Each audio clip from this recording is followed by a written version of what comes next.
नमस्कार विद्यार्थी मित्रांनो, सर्वांचं वेलकम आहे आपल्या स्मार्ट स्टडी कट्टा 2.0 वरती।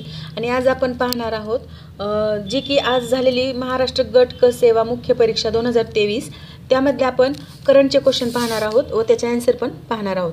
तर चला तर मग चालू करूया। पहिला क्वेश्चन काय बघा।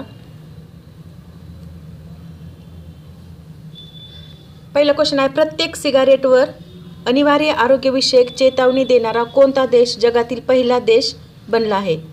तर ह्याचं करेक्ट आन्सर आहे कॅनडा। दुसरा प्रश्न आहे, कोरवा आयुध कारखाना कोणत्या देशासोबत संयुक्त उपक्रमात AK-203 असॉल्ट रायफलीची निर्मिती करत आहे? तर ह्याचं करेक्ट आन्सर आहे रशिया। नेक्स्ट क्वेश्चन आहे आपला, आरोग्य आणि कुटुंब कल्याण मंत्रालय, भारत सरकार यांच्याकडून राबवल्या जात असलेल्या आभा कार्ड हा कार्यक्रम खालीलपैकी कोणत्या उपक्रमाचा भाग आहे? तर ह्याचं करेक्ट आन्सर 2 नंबरचा ऑप्शन आहे आयुष्मान भारत डिजिटल मिशन। पुढचा क्वेश्चन, वर्ल्ड बँक ग्रुपचे अध्यक्ष या महत्त्वाच्या पदावर 3 मे 2023 रोजी खालीलपैकी कोणाची निवड झाली आहे? तर 3 मे रोजी दिले त्यांनी आणि ह्याचं उत्तर अजय पाल सिंग बंगा, परंतु यांचं जूनमध्ये निवड झालेली आहे आणि 3 मेला असं कोणी स्पेसिफिक आपल्याला उत्तर भेटत नाही आहे, पण ह्याचं उत्तर 4 सध्या तरी आहे। तसं आपल्याला आयोगाचे आन्सर की आल्यावर कळलंच काय ते। पुढचा क्वेश्चन आहे, खालीलपैकी कोणते कथने बरोबर नाही, म्हणजे अयोग्य विधान निवडायचे आपल्याला। पहिलं ऑप्शन आहे, INS मोर्मुगाओला इंडियन नेव्हीच्या वॉरशिप डिझाईन ब्युरोने डिझाईन केले आहे। तर हे ऑप्शन करेक्ट आहे। पुढचा आहे, हा एक स्टेल्थ गाइडेड मिसाईल डिस्ट्रॉयर आहे। सी ऑप्शन आहे, हा P-15 ब्रावो प्रोजेक्टचा दुसरा जहाज आहे। हे देखील बरोबर आहे, म्हणजे ABC बरोबर आहे तर D चुकीचं आहे, त्यामुळे आपलं 4 नंबरचं उत्तर याचं करेक्ट आहे। नेक्स्ट क्वेश्चन आहे, खालीलपैकी कोणते कथन हे असत्य नाही? असत्य म्हणजे चूक नाही विचारले।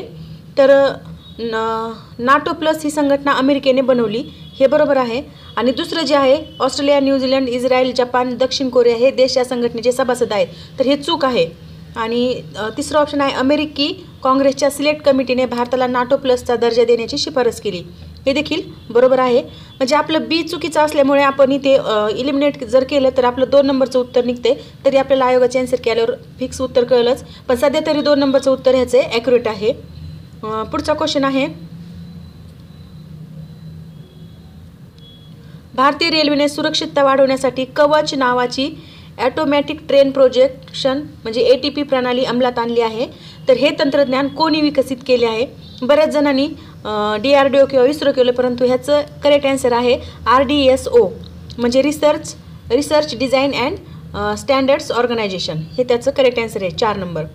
आणि नेक्स्ट क्वेश्चन आहे, 2023 मध्ये क्रिकेटमधून निवृत्ती जाहीर करणारा अंबाती थिरुपती रायडू कोणत्या राज्याचा आहे? तर ह्याचं करेक्ट आन्सर आहे आंध्र प्रदेश। आणि पुढचा क्वेश्चन, भारतात दूरसंचार क्षेत्रात सर्वात प्रथम 5G सेवा कोणत्या कंपनीने सुरू केली आहे? तर त्याचं पहिली 5G सेवा चालू करणारी कंपनी आहे भारती एअरटेल आणि दुसरी आहे रिलायन्स जिओ, म्हणून ह्याचं करेक्ट आन्सर आहे A आणि B। पुढचा क्वेश्चन, संयुक्त राष्ट्राची 27वी जागतिक हवामान बदल परिषद कोठे आयोजित करण्यात आली? तर ह्याचं करेक्ट आन्सर आहे इजिप्त। अशा प्रकारे आपले करंटचे क्वेश्चन होते।